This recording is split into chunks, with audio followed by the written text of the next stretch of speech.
Now this suspension kit over here has been made for a number of years, and I don't know, it's mostly been sold in Europe. There's a lot of people in the UK using this, and BC Racing is an international company.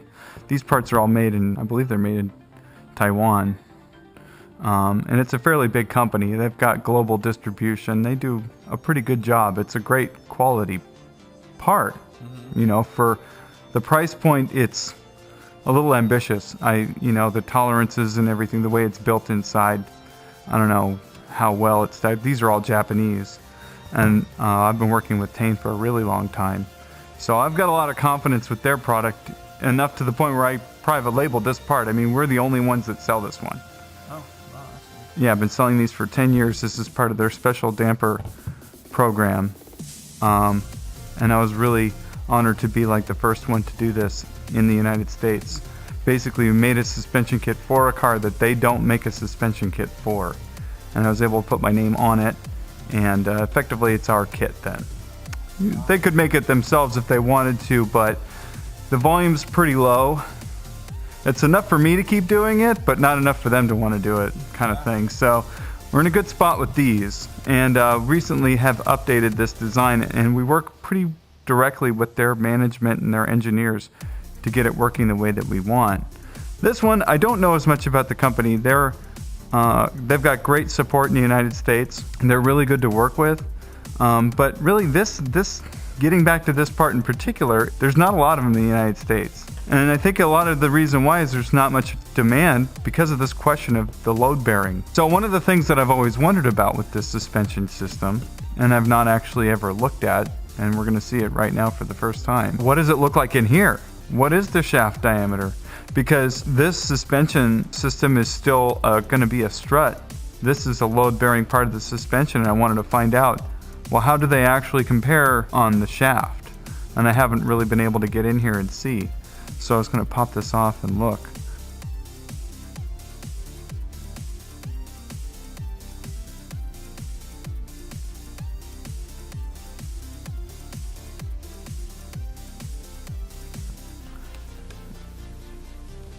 That's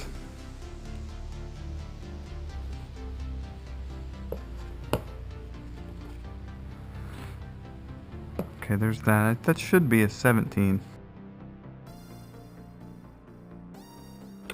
Yep, there we go. And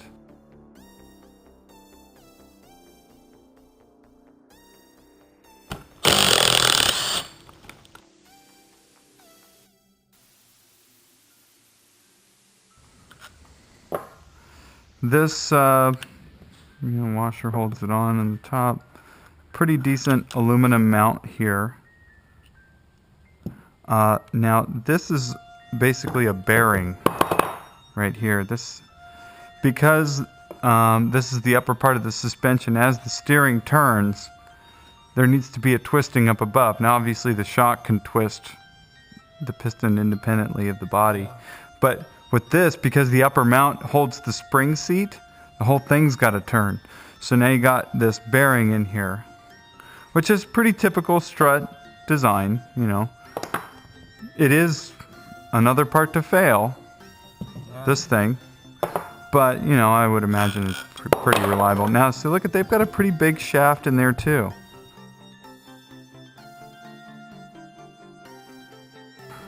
Or caliper. The shaft on my Medieval Pro is 22 millimeter. This one's 20. That's a pretty decent size. There's a really highly sought after product from Koni shocks, and it's been discontinued for many years. And I had measured that one compared to the Medieval Pro when I first made these. And I think it was some, I can't remember what the size was. It was like 14 or 16 millimeters. I mean, compared to 20, 22, that's like wimpy. And that, that's always been considered pretty well adequate. I mean, to me, frankly, the more the better, as long as it doesn't cause any problem with the design overall. But that's good to know. That's a 20 millimeter shaft, a little more than I expected it to be, honestly. So this should be a pretty rigid setup.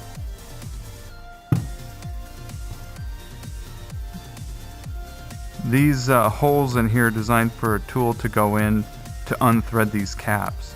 So, the seals. Yeah, technically you could rebuild these, although I don't know that anybody actually rebuilds these BC racing coilovers. At least not in the United States. The company themselves, I don't know that they actually pull these things apart and rebuild them. I could be wrong, but I know that with these I can send them in and have them redone. So, alright, well that was cool. The other thing you got to look at is the travel. Travel on these cars is kind of a problem too, because as you lower the suspension, you end up running out of room to lower the car before the suspension travel starts suffering. So here you could see, let's see, with them lined up pretty well right here, where they would mount into the knuckle. We've got the body length, these are lined up. The body length is a little bit shorter on the Tein one, and obviously you can see we have a lot more room north of that. The stroke of the shock is quite a bit more. And that's really good for the up and down movements that you're going to be doing. Whether you're on the road hitting a speed bump, or if you're on a racetrack hitting the curbing on an apex, you need to have plenty of travel. Lack of travel means you get bumps, right? Right. Bumps mean loss of control, essentially. Right. I mean, if you hit a bump hard enough, the wheel comes up off the ground and you've got zero control.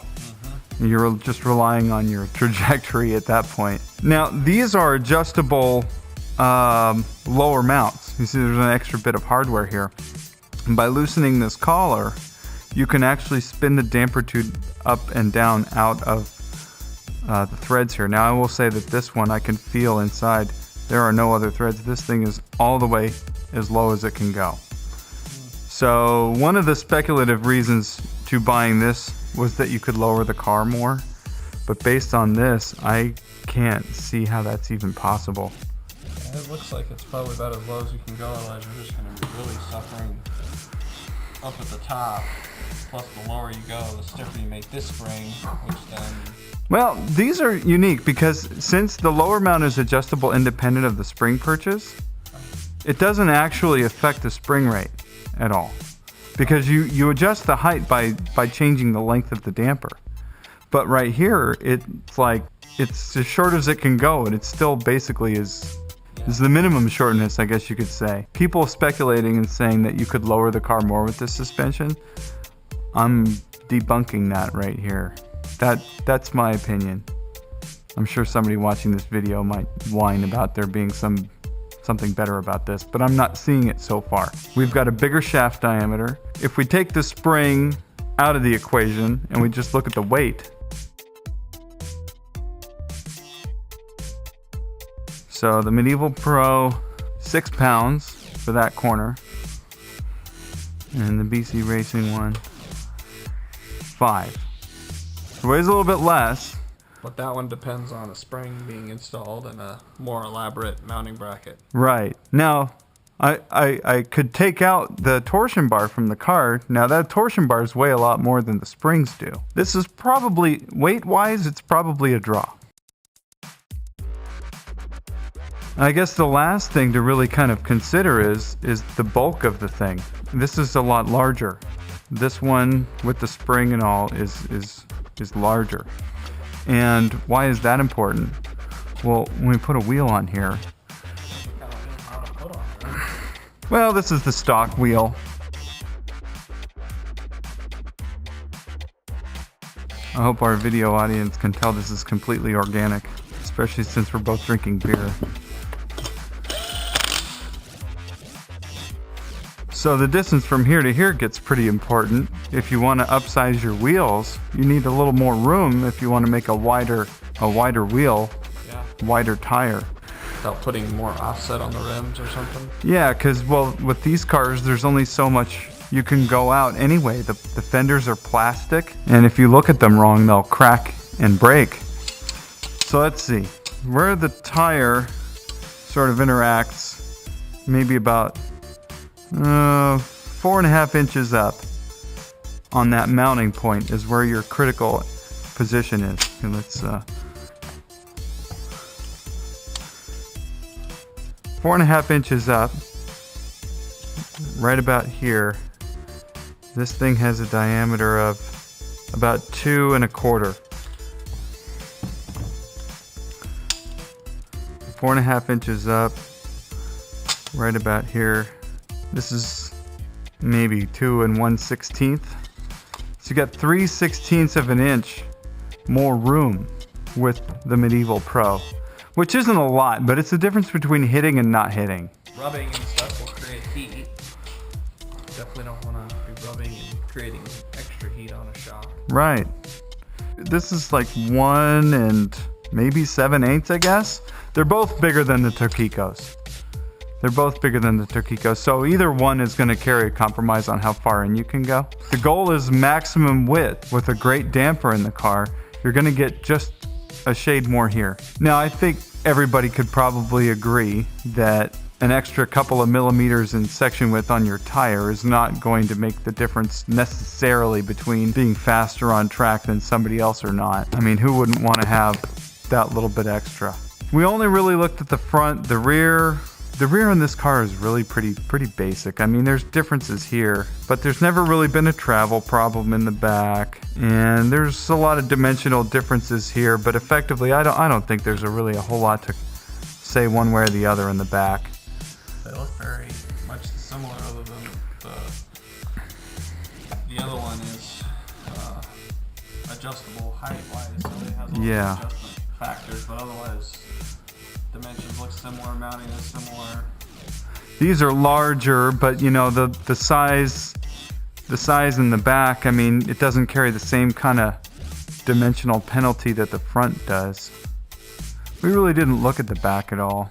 Right, but the larger one's kind of good because then it has more fluid volume available. Well, that's true. Which will help shed off heat, because the worst thing you can do is introduce heat. Yeah, I mean, you get a lot of movement in the back most of the time too. I guess we'll just take a quick peek at the rear before we hang up this video. Yeah, so see here you can see it's an axle in the back.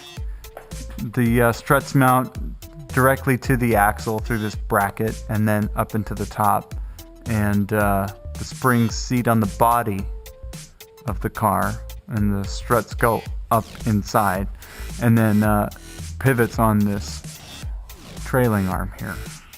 So the whole thing just goes like this and located at the top by the springs. I mean by the struts. So, I mean, it's pretty, I don't want to say it's conventional back here, but people have much less problems with travel and fitment and all this, finding parts that work. You can get part from like a Integra Type R. Okay. And you can make it work back here. I mean, this is just not really. The big conversation point is the front. Well, for your drive and your engine weight is, transmission weight. Well, yeah, that's true. So getting something good is really important. Getting something that has a, great damping and resilient and doesn't overheat. But really, the packaging here is what creates the problem for the aftermarket. Plus, the reason why BC made it this way is because I think this is the way they're familiar with making these things. I don't know if somebody didn't tell them that this car had torsion bars or what, but there's really no reason to do this. They probably heard from somebody that they wanted this. But people have wanted this for 25 years, and we've never needed it. They probably started out as a custom thing where let's come up with this really wonderful idea, and it's a great, robust solution, but they're trying to make one style fit into many different applications. Mm-hmm. It might work really, really well in certain applications and kind of okay in other applications, and depends on what your trade-offs are. Ultimately, I don't know that I would really tell somebody not to buy this BC kit. I know the company makes a good product and all that stuff. I just, with these out there, I still can't see the reason why you wouldn't get this one.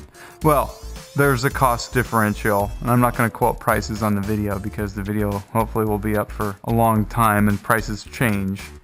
Sure. But effectively, one of the big other arguments is that if you can ditch the torsion bar, it's good because they're expensive and hard to get. Yeah. Like, This you need to have upgraded torsion bars. Having to use the torsion bar suspension does have a negative impact on cost and on availability, at least present day. You know, hopefully later this year, 2016, I'll have a line of torsion bars that we can do for a more reasonable cost. But, you know, this comes with springs. You don't need torsion bars. So, you know, I think if you're not pushing the car really hard, I think if you're just driving the car relatively normally, this is probably totally fine, you know. But I think as soon as you start saying, well, no, I really want to drive my car and get performance out of it, I think you've got to go here. Maybe we should just buy 2 of these cars and set one up one way and set up one the other, and proper analytical instrument. Well, it is kind of something I'd like to do, to actually get subjective tests with them in the car driving. But until my car is done, that's probably not going to happen. Well, I think that's all I really wanted to cover with this video. This was completely unscripted, and Zach had no idea we were going to be doing this. He's my next door neighbor, and we have beer in my garage every once in a while, so I think you probably learned something. I did. I learned some interesting things. These are really unique Hondas, so we, Heeltoe, we really pride ourselves on being specialists, and we have plenty of Teins on hand if you need them. Otherwise, we can special order some BCs, but they might take a few weeks. Thanks for watching. Feel free to email or ask any other questions online or wherever you might find us.